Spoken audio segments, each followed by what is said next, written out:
ہم ختم نبوت پر جی کرنا حماقت اور بیوقوفی ہے۔ بدکاری کرنے والوں کو اللہ تعالیٰ قیامت کے دن ذلیل کر دے گا۔ ذم الہوا ابن جوزی نے رحمۃ اللہ علیہ کی کتاب ہے، اس میں انہوں نے حدیث نقل کی ہے کہ حضور صلی اللہ علیہ وسلم نے ارشاد فرمایا جنت والوں کو جنت میں داخل کر دیا جائے گا اور طرح طرح کی نعمتیں ان کو میسر آئیں گی اور طرح طرح کی آسائشوں میں وہ داخل کیے جائیں گے۔ پھر اللہ تعالیٰ ان کو ایک خوشبو سکھائے گا، ایسی خوشبو کہ جس کو سونگ کر وہ حیران ہو جائیں گے۔ اللہ تعالیٰ سے عرض کریں گے کہ اللہ تعالیٰ ایسی خوشبو تو ہم نے کبھی نہیں سونگی، جنت میں آنے کے بعد بھی طرح طرح کی خوشبوئی ہم کو ملی، مگر آج جو خوشبو آپ نے سونگائی ہے ایسی خوشبو تو ہم نے نہ دنیا میں سونگی نہ جنت میں آ کر سونگی، یہ کون سی خوشبو ہے؟ تو اللہ تعالیٰ ارشاد فرمائے گا کہ یہ روزے دار انسانوں کے منہ سے نکلنے والی خوشبو ہے، روزے داروں کے منہ سے نکلنے والی خوشبو ہے۔ ایسی خوشبو ہوگی کہ جنت کی ہر خوشبو اس کے آگے ہلکی ہو جائے گی۔ پھر حضور نے یہ ارشاد فرمایا کہ جہنم والوں کو جہنم میں داخل کیا جائے گا اور وہاں عذاب ہوگا، آگ ہوگی، طرح طرح کی بدبوئیں ہوں گی اور قسم قسم کی سزائیں ہوں گی۔ ایک دن ان کو ایسی بدبو سکھائی جائے گی کہ جس کی وجہ سے وہ پریشان ہو جائیں گے اور کہیں گے کہ اللہ ایسی بدبو تو ہم نے کبھی جہنم میں آ کر بھی نہیں سونگی، یہ کیسی بدبو ہے؟ تو اللہ تعالیٰ ارشاد فرمائے گا کہ یہ زناکار مردوں اور عورتوں کی شرمگاہوں سے نکلنے والی بدبو ہے۔ یعنی اللہ تعالیٰ بدکار انسانوں کو ذلیل کرے گا، بدکار انسانوں کو اللہ تعالیٰ رسوا فرمائے گا۔ یہ قیامت کے دن ان کی رسوائی کا انتظام ہوگا۔ حضور صلی اللہ علیہ وسلم جب معراج کے سفر پر تشریف لے گئے اور آپ کو مختلف قسم کے انعامات بھی دکھائے گئے اور سزائیں بھی دکھائی گئی، جنت بھی دکھائی گئی، جہنم بھی دکھائی گئی اور آپ کا مرتبہ بلند کیا گیا اور آپ کا مقام اونچا کیا گیا اور آپ کو تحفوں سے مالا مال کیا گیا اور حضور صلی اللہ علیہ وسلم کو نماز اسی موقع پر عطا کی گئی۔ جن چیزوں کو آپ نے معراج کے سفر میں دیکھا ان میں ایک چیز یہ بھی تھی کہ آگ کا تنور تھا، بہت بڑا تنور جس میں آگ جلائی جاتی ہے۔ آپ نے دیکھا کہ آگ کا تنور ہے اور اس میں آگ بھڑک رہی ہے اور اس میں ننگے مرد ننگی عورتیں بھری ہوئی ہیں اور وہ تنور ایسا ہے کہ نیچے سے بہت کشادہ ہے اور اوپر اس کا منہ بہت تنگ ہے، چھوٹا ہے اور آگ ان ننگے مردوں اور عورتوں کے نیچے سے بھڑکتی ہے اور جب آگ بھڑکتی ہے تو وہ اوپر کی طرف جاتے ہیں اور چیختے ہیں، چلاتے ہیں اور اوپر منہ تنگ ہونے کی وجہ سے پھر نیچے کی طرف گر جاتے ہیں، پھر آگ ابلتی ہے، پھر اوپر کی طرف جاتے ہیں اور چیختے ہیں، چلاتے ہیں۔ حضور صلی اللہ علیہ وسلم نے حضرت جبریل سے پوچھا کہ جبریل یہ کون لوگ ہیں جن کو ایسی سخت سزا دی جا رہی ہے؟ تو حضرت جبریل نے عرض کیا اللہ کے رسول یہ آپ کی امت کے بدکاری کرنے والے مرد، بدکاری کرنے والی عورتیں ہیں، چونکہ انہوں نے ننگے پن کا کام کیا اس لیے ان کو ننگا کر دیا گیا اور ان کو آگ کا عذاب دیا جا رہا ہے، آگ کی سزا دی جا رہی ہے اور چونکہ انہوں نے جسم کے نچلے حصے سے گناہ کیے اس لیے آگ ان کے نیچے سے جلائی جا رہی ہے اور یہی عذاب ان کو دیا جاتا رہے گا۔ آپ غور کیجئے کہ ایک ایسی سخت سزا ہے۔ حضور صلی اللہ علیہ وسلم نے ارشاد فرمایا کہ میری امت کے اعمال میرے سامنے پیش کیے جاتے ہیں، میں نے دیکھا کہ سب سے زیادہ اللہ تعالیٰ کا غصہ بدکاری کرنے والوں پر بھڑکتا ہے۔ اشد غضب اللہ علی الزناد، اللہ تعالیٰ کا سب سے زیادہ غصہ بدکاری کرنے والوں پر بھڑکتا ہے۔ غور کیجئے کہ حضور صلی اللہ علیہ وسلم ہمیں کن کن الفاظ میں ڈرا رہے ہیں، ہمیں وعیدیں سنا رہے ہیں۔ سماج کو پاکیزہ رکھنے کے لیے آپ صلی اللہ علیہ وسلم کتنا اہتمام فرما رہے ہیں۔ اسی لیے آپ صلی اللہ علیہ وسلم نے بدکاری کی طرف لے جانے والی ہر چیز کو گناہ قرار دیا۔ آپ صلی اللہ علیہ وسلم نے میوزک سننے سے منع کیا کہ یہ بدکاری کا منتر ہے، بدکاری تک پہنچانے کا ذریعہ ہے۔ موسیقی سنیں گے، گانے سنیں گے، میوزک سنیں گے، بدکاری کی طرف انسان کا جھکاؤ ہوگا۔ آپ نے منع کر دیا ڈھول کی آواز نہ سنی جائے اس لیے کہ وہ انسان کو بری چیزوں کی طرف لے جاتی ہے۔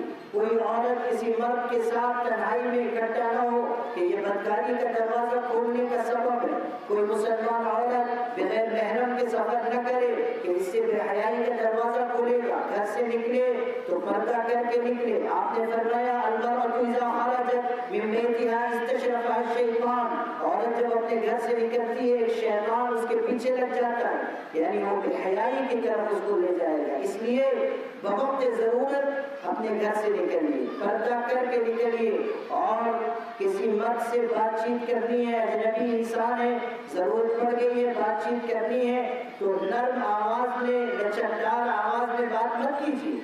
امہات المومنین جو پاکیزہ ہستیاں تھیں، ہماری مائیں تھیں، حضور کی ازواج مطہرات، ان تک تو قرآن میں یہ حکم دیا گیا کہ لا تخضعن بالقول فیطمع الذی فی قلبہ مرض وقلن قولا معروفا، کہ اے نبی کی بیویوں، اے پیغمبر کی بیویوں، کسی سے بات کرنا ہو تو نرم بات چیت مت کرو، لچکدار بات چیت مت کرو، ورنہ جس کے دل میں بیماری ہے وہ لالچ کرنے لگ جائے گا، جس کے دل میں ہوس بھری ہوئی ہے وہ غلط امیدیں وابستہ کر لے گا۔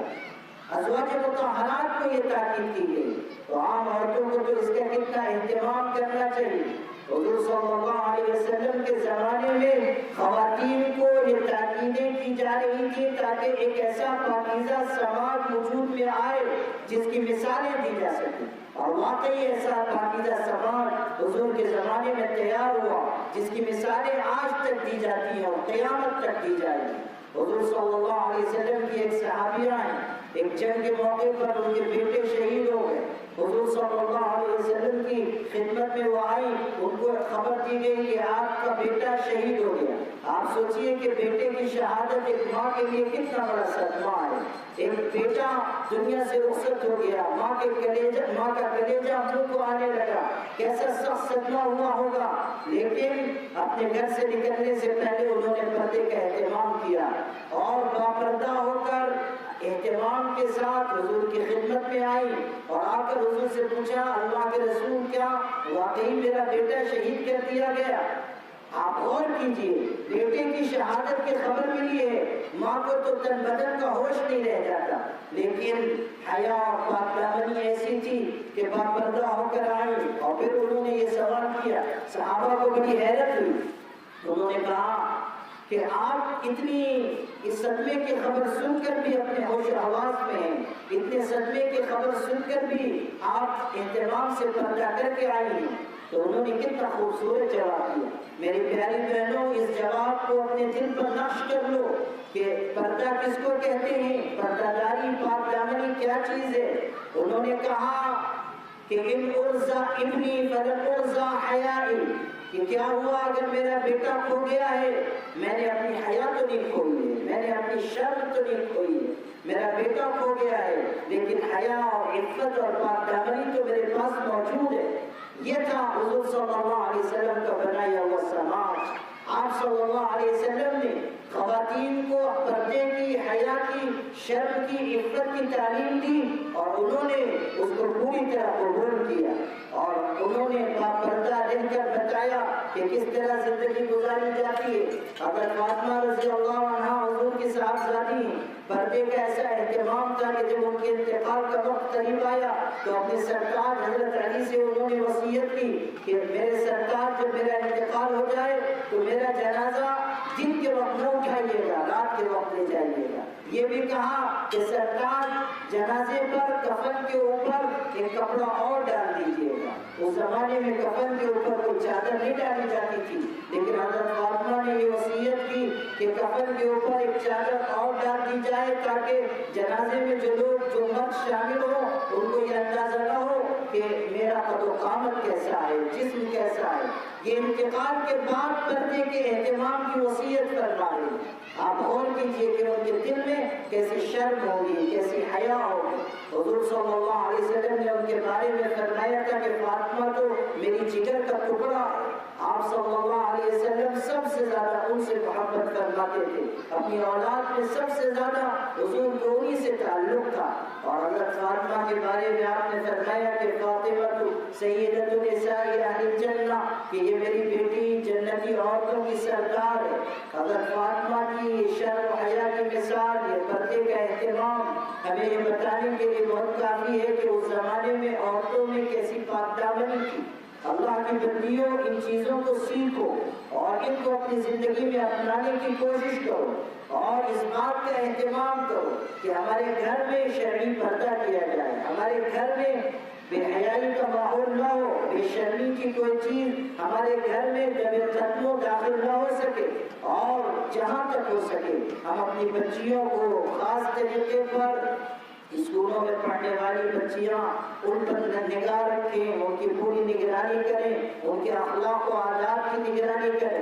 قرآن میں کہا گیا یا ایھا الذین آمنوا قوا انفسکم واہلیکم نارا وقودها الناس والحجارہ علیہا ملائکۃ غلاظ شداد لا یعصون اللہ ما امرهم ویفعلون ما یؤمرون۔ اے ایمان والو، اپنے آپ کو، اپنے گھر والوں کو، اپنے بچوں کو، بچیوں کو، اپنی اولاد کی اولاد کو جہنم کی آگ سے بچانے کا اہتمام کرو۔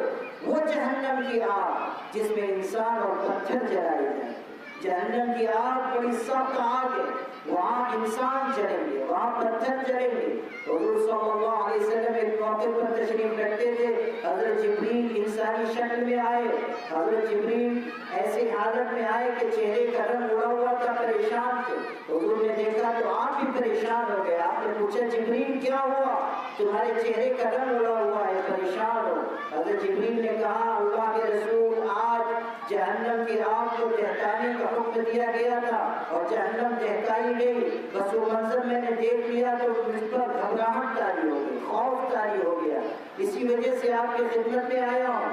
حضرت صلی اللہ علیہ وسلم نے کہا کہ جبریل ذرا بتاؤ وہ جہنم کی آگ کیسی ہے؟ تو حضرت جبریل نے کہا اللہ کے رسول، جہنم کی آگ